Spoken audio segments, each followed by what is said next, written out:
The email was sitting in my inbox at 6:47 a.m. when I opened my laptop with my usual cup of coffee and everything bagel. Subject line looked innocent enough: team restructuring discussion, confidential. I almost deleted it, thinking it was another one of those corporate buzzword memos about synergy and optimization that our VP loved sending at dawn like some kind of business vampire. But something made me click it open, and what I read next made my blood turn to ice water in my veins.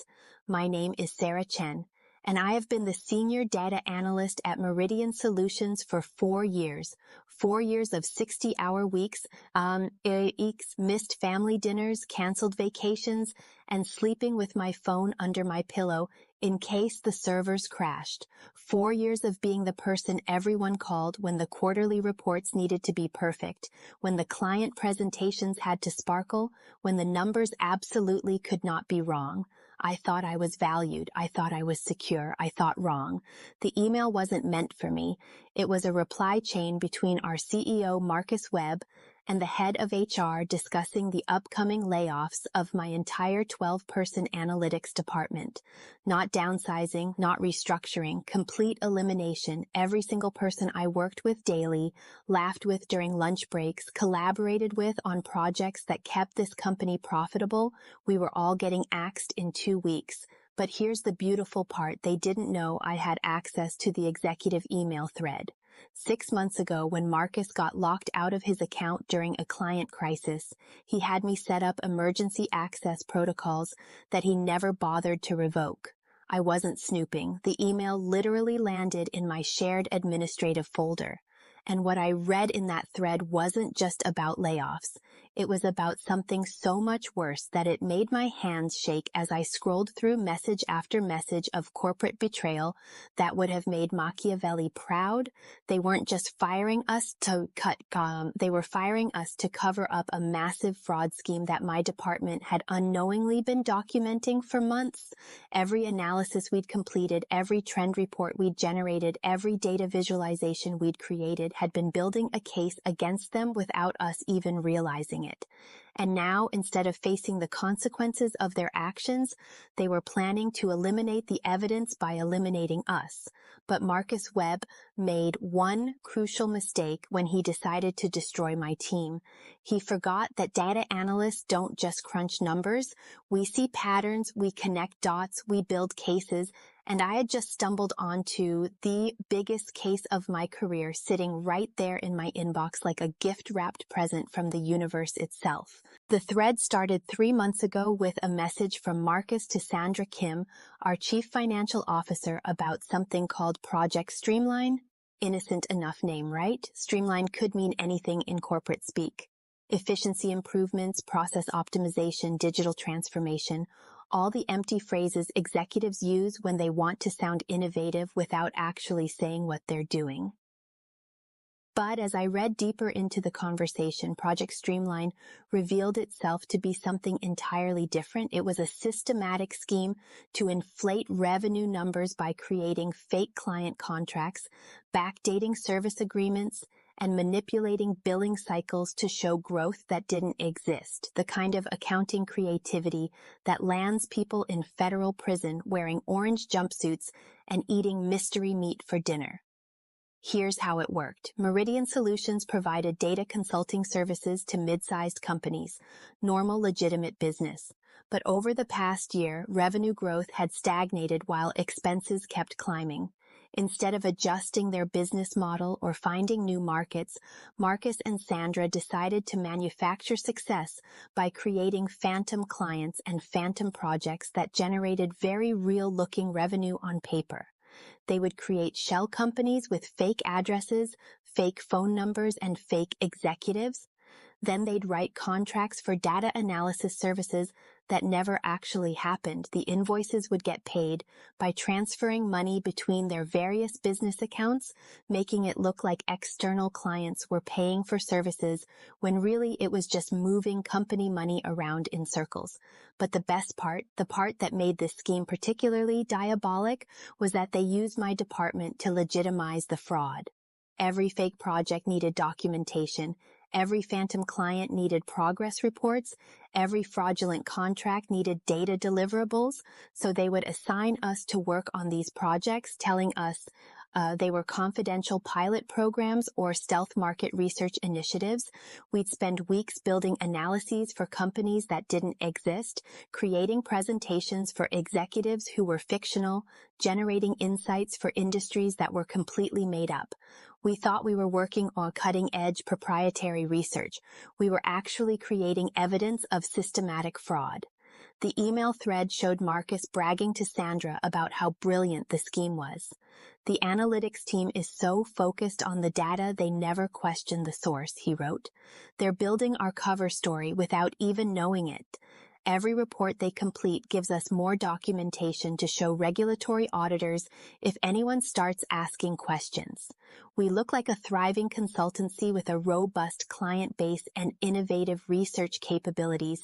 In reality, we're just paying ourselves with our own money and using our employees to create the paperwork trail. I sat staring at my screen for what felt like hours, reading message after message, detailing how my hard work, my team's dedication, our long nights and weekend efforts were being used to facilitate a crime that could destroy not just the company but our professional reputations if anyone discovered our unwitting involvement. But then I reached the most recent messages and my shock turned to something much more dangerous, pure calculated fury. Sandra had raised concerns about the analytics team getting too close to patterns that might expose the scheme. Several of our recent reports had highlighted inconsistencies in client data that she was worried might trigger internal audits. Marcus's solution was elegant in its cruelty. We eliminate the entire analytics department as part of a company-wide efficiency initiative. We cite market conditions, reduced demand for data services, the need to streamline operations, standard corporate downsizing language that no one questions. The team gets severance packages with strict non-disclosure agreements preventing them from discussing their work or accessing company systems after termination. Problem solved. No more analysts to spot the inconsistencies, no more reports highlighting the discrepancies, no more employees who might accidentally stumble across evidence of what we've been doing, clean slate to continue operations and without the risk of internal discovery. I couldn't breathe. They weren't just stealing money, they were destroying careers to hide their theft. 12 people who had given everything to this company were about to lose their jobs, not because of market forces or business necessity, but because their competence had become inconvenient for criminals. But here's what Marcus and Sandra didn't understand about data analysts. We don't just see the patterns you want us to see, we see all the patterns. Every trend, every correlation, every anomaly that doesn't fit the expected model. And right now I was looking at the biggest anomaly of my career sitting in my inbox while they planned to delete the evidence by deleting us. I spent the rest of that morning doing what I do best, building a case.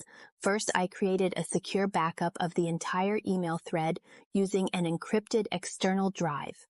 Then I started cross-referencing the fake clients mentioned in their messages with the projects my team had worked on over the past year. Every phantom company Marcus and Sandra had created, I found corresponding work orders, project files, and deliverables that my department had produced. Every fake contract they had written, I located billing records, payment schedules, and revenue reports that showed the money flowing in circles between their accounts. Every fraudulent invoice they'd generated, I discovered data analyses that had been used to justify the charges for services that never actually happened. It was a perfect paper trail of systematic fraud, documented in meticulous detail by the very people who were about to be fired for creating it. But I didn't stop there, because if you're going to build a case against people who are trying to destroy your career, you better make sure it's bulletproof. I started digging deeper into company records using my administrative access to financial systems, client databases, and project management platforms. What I found was even worse than the email thread had revealed. This wasn't a recent scheme born out of desperation. This had been going on for almost 2 years, dozens of fake clients, hundreds of phantom projects, millions of dollars in fraudulent revenue, and all of it documented, analyzed, and legitimized by my team's work without any of us realizing we were participating in an elaborate criminal enterprise. The scope was staggering. Nearly 30% of Meridian Solutions' reported revenue over the past 18 months had come from fake clients paying for services that didn't exist. The company Marcus was presenting to investors, creditors, and potential buyers was largely fictional. A house of cards built on fraudulent contracts and maintained by the unwitting work of employees who thought they were contributing to legitimate business growth. By lunchtime, I had compiled enough evidence to bury Marcus and Sandra so deep they'd need archaeological equipment to dig their way out, but I also had a bigger problem. In 2 weeks, my entire team was going to be fired, and with us would go any chance of this fraud ever being discovered through internal channels. The people capable of analyzing the inconsistencies would be gone. The employees who understood the data patterns would be eliminated. The department that could expose the scheme would be dissolved. Unless I did something about it first. That's when I realized I wasn't just looking at evidence of corporate fraud. I was looking at an opportunity for the most elegant revenge imaginable. Marcus and Sandra thought they were eliminating a threat by firing the analytics team.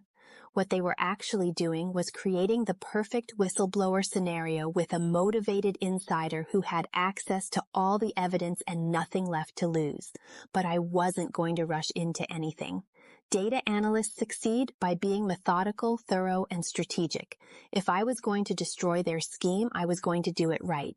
Over the next 3 days, I quietly copied every relevant file, document, and database record that connected my team's work to their fraudulent activities.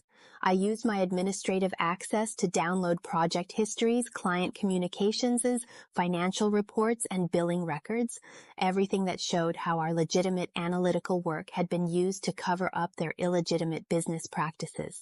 I documented the timeline of fake client creation, the patterns of circular money transfers, the correlation between our project assignments and their fraudulent revenue recognition. I built spreadsheets showing exactly how much money had been stolen, precisely which fake companies had been created, and specifically how our team's work had been manipulated to legitimize crimes we didn't know we were committing. Most importantly, I created a comprehensive analysis showing that Marcus and Sandra had deliberately assigned us to work on fraudulent projects while concealing the true nature of those assignments from us.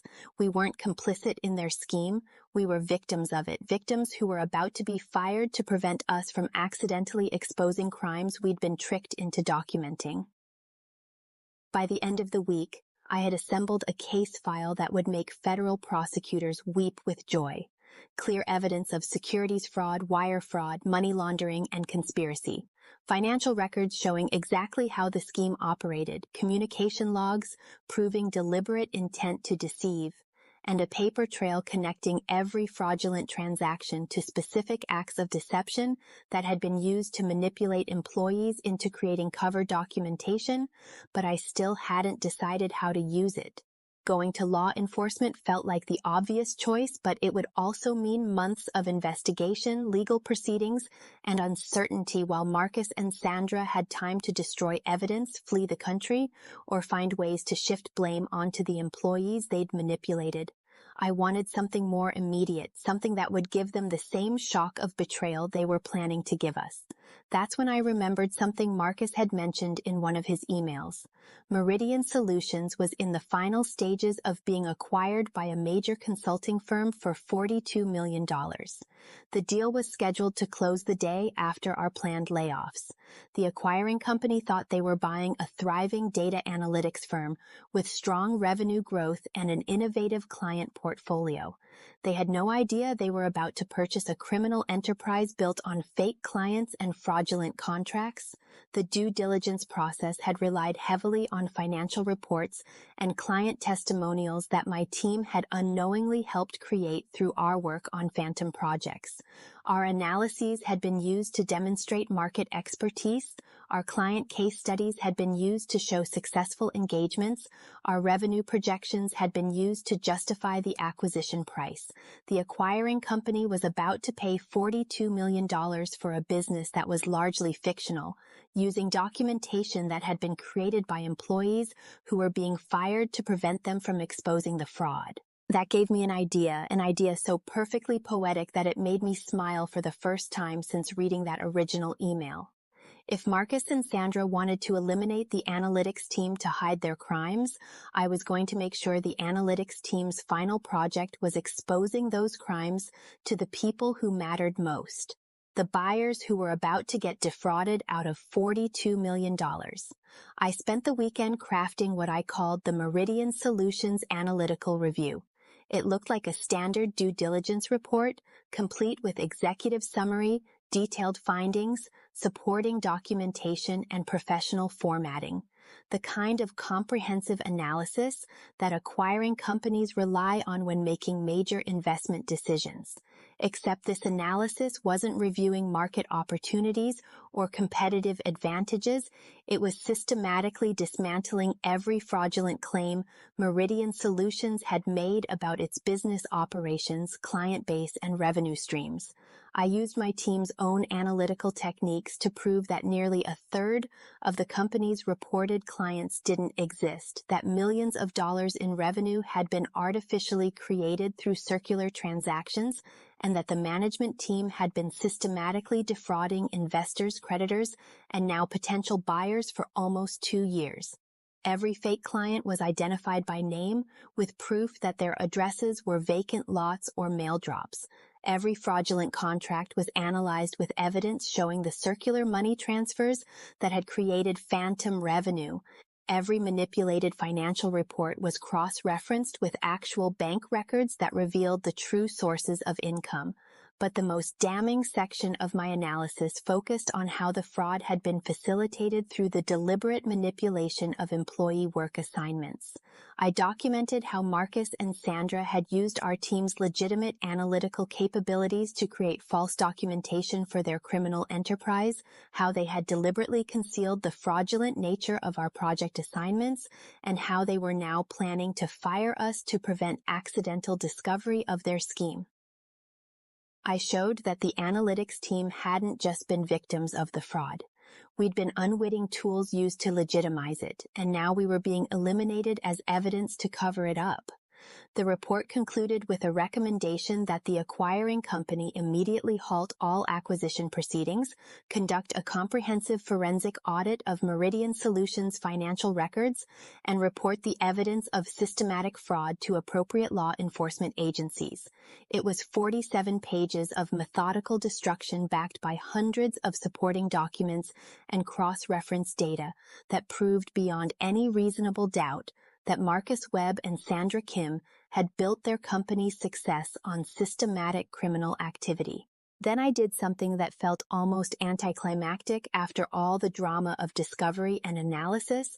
I sent it as an email attachment to the lead attorney handling the acquisition for the buying company, along with a brief cover letter explaining that I was a current employee of Meridian Solutions who had uncovered evidence of systematic fraud that directly impacted the pending transaction. I included my direct contact information and offered to provide additional documentation or answer any questions they might have about my findings. Then I sat back and waited for Marcus and Sandra's world to explode around them. I didn't have to wait long. The call came on Tuesday morning at 8:23 a.m. Marcus's voice was shaky, higher pitched than usual, like someone was slowly tightening a noose around his neck. "Sarah, I need you to come to my office immediately. We need to discuss some urgent matters regarding your employment status." I almost laughed. After 4 years of being the person he called when everything was falling apart, now I was the person making everything fall apart. And he didn't even know it yet. When I walked into his office, Sandra was already there, both of them looking like they'd been hit by a truck carrying bad news. Their usual corporate confidence had been replaced by the hollow-eyed panic of people who knew their secrets had been exposed but didn't yet understand how completely they were destroyed. The acquisition has been suspended pending a comprehensive audit of our financial records, Marcus said, without any of his usual small talk or fake friendliness. There have been allegations of accounting irregularities that need to be investigated before the deal can proceed. He was staring at me like he suspected something but couldn't quite piece together how a senior data analyst could have brought down a $42 million acquisition deal. I need to ask you directly, Sandra interrupted. Have you shared any confidential company information with outside parties? Have you had any contact with representatives of the acquiring firm or their legal counsel? I looked at both of them calmly. Yes, I said. I shared information about systematic fraud, fake clients, and manipulated revenue reports with the people who were about to be defrauded out of $42 million. The silence that followed was beautiful. Marcus turned white. Sandra's mouth opened, but no sound came out. For the first time in 4 years, I had their complete, undivided, terrified attention. You see, I continued, standing up slowly. Data analysts are really good at seeing patterns. And the pattern I saw was that you've been using my team to create documentation for fake clients and fraudulent projects while planning to fire us to prevent us from accidentally exposing your crimes. The email thread you accidentally copied me on was quite illuminating. Marcus tried to speak, but I held up my hand. I'm not finished. I know about Project Streamline. I know about the shell companies, the circular transactions, the fake contracts, and the phantom revenue. I know you've been stealing money for 2 years and using our legitimate work to cover up your illegitimate business practices, and now I know you were planning to fire my entire team not because of market conditions, but because our competence had become inconvenient for your criminal enterprise. Sandra found her voice first. You can't prove any of that? Actually, I replied, I can prove all of it. 47 pages of evidence backed by financial records, email communications, project documentation, and analytical cross-referencing that shows exactly how your fraud scheme operated and precisely how you manipulated our work to facilitate it. Marcus leaned forward. Sarah, you need to understand the serious legal implications of making false accusations against company executives. The implications of corporate espionage and industrial sabotage. We can work together to resolve any misunderstandings you might have about standard business practices. I laughed. The only misunderstanding here was thinking you could eliminate the people who documented your crimes without any of us noticing what we'd been documenting. You forgot that data analysts don't just follow instructions, we analyze information. And all that information you had us analyze for your fake clients, it tells a very clear story about systematic fraud. Sandra stood up. This conversation is over. You're terminated immediately for violation of confidentiality agreements and corporate espionage. Security will escort you from the building and you'll receive information about final paycheck and benefits termination in the mail.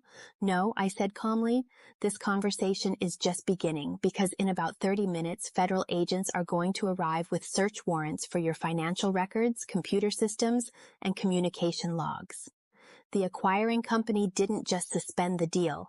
They reported the evidence of fraud to the FBI, the SEC, and the State Attorney General's office. You're not firing me to cover up your crimes anymore. Law enforcement is already investigating them, and walked out of Marcus Webb's office for the last time, leaving him and Sandra to contemplate the ruins of their criminal empire while federal investigators prepared to seize everything they'd built on stolen money and manipulated data. 3 hours later, I watched from the parking lot across the street as FBI agents carried boxes of evidence out of Meridian Solutions while Marcus and Sandra were led away in handcuffs. The local news crews were already setting up their cameras to cover what the prosecutor would later call one of the largest corporate fraud schemes in state history. 6 months later, Marcus Webb was sentenced to 8 years in federal prison for securities fraud, wire fraud, and money laundering. Sandra Kim received 6 years for her role in the conspiracy. Meridian Solutions was dissolved, its assets sold to pay restitution to the investors and creditors who had been defrauded by their scheme. And my entire analytics team, we all found new jobs within 3 weeks of the company's collapse, because it turns out that employees who expose corporate fraud are exactly the kind of people ethical companies want to hire. Our experience investigating and documenting systematic criminal activity made us incredibly valuable to firms that actually operate legitimate businesses. I now work as a senior forensic analyst for a firm that specializes in detecting corporate fraud, making twice what Meridian Solutions paid me to unknowingly facilitate it. Every day I use the same analytical skills that Marcus and Sandra tried to eliminate to help other companies identify the patterns, inconsistencies, and anomalies that indicate criminal activity. The irony is perfect. They tried to destroy my career to hide their crimes, and instead they launched my career in exposing crimes just like theirs. Sometimes the best revenge isn't elaborate schemes or calculated cruelty. Sometimes it's just being competent enough to recognize when someone is trying to use your competence against you, and strategic enough to turn their own weapons back on them. Marcus Webb thought he was eliminating a threat when he planned to fire the analytics team. What he actually did was create the perfect whistleblower with access to all the evidence and nothing left to lose, and that turned out to be the most expensive mistake of his criminal career.